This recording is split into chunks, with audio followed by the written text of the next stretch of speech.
Madame Dumas m'interroge sur le DSA et j'en suis très heureux parce que c'est effectivement aujourd'hui que nous lançons cette consultation qui va durer 3 mois. Elle s'achèvera dans la première quinzaine de septembre.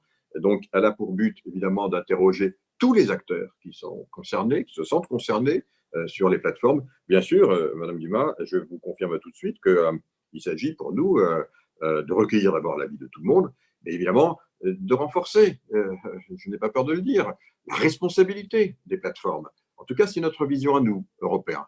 Nous devons renforcer les plateformes. Je l'ai rappelé du reste à l'ensemble des grands opérateurs de plateformes. Ils ont une responsabilité, et on le voit bien, sociétale.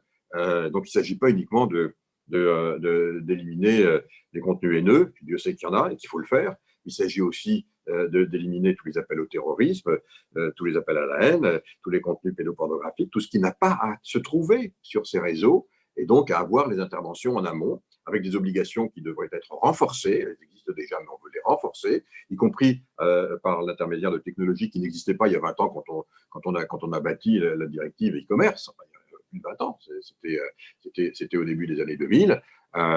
Beaucoup de choses ont changé depuis. Donc oui, il faut remettre tout ça au goût du jour et il faut responsabiliser, je n'ai pas peur de le dire, responsabiliser les plateformes et on verra soit en mode de gouvernance renforcée, c'est ce que j'ai fait pendant la crise. Vous savez, j'étais en contact avec beaucoup d'entre elles. Pas plus tard qu'hier encore, je me suis entretenu longuement avec M. Jacques Dorsey, qui est le patron de Twitter, que vous connaissez bien entendu. On a beaucoup échangé et notamment, je lui ai dit que j'appréciais le fait qu'il ait indiqué ce que nous on sait, les acteurs économiques, dans le monde, je dirais, dans le monde classique et non pas dans le monde purement numérique. À la fin, je suis bien placé pour le savoir, Madame Dumas, c'est le directeur général, le CEO, comme on dit en anglais, qui est le responsable. Et il faut qu'il assume cette responsabilité, y compris dans les plateformes.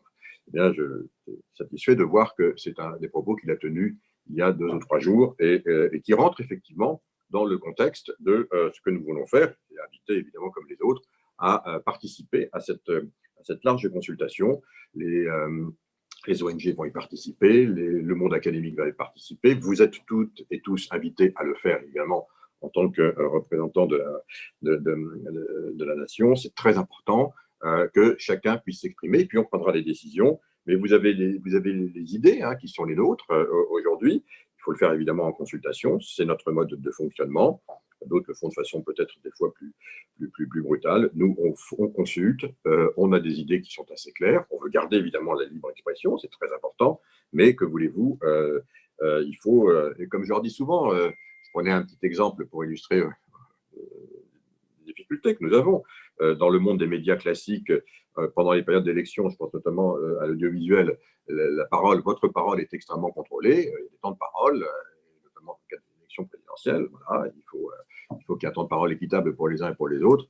Sur les plateformes, quel est l'équivalent? Voilà, donc on voit bien qu'il va falloir adapter tout ça, et c'est l'objet de cette large consultation, y compris dans son volet gatekeeper, c'est-à-dire position dominante, qui peuvent empêcher évidemment d'autres de pénétrer sur les marchés. C'est un sujet que l'on va regarder de façon très approfondie pour pouvoir ensuite proposer donc ce fameux Digital Service Act, dit DSA, à la fin de cette année.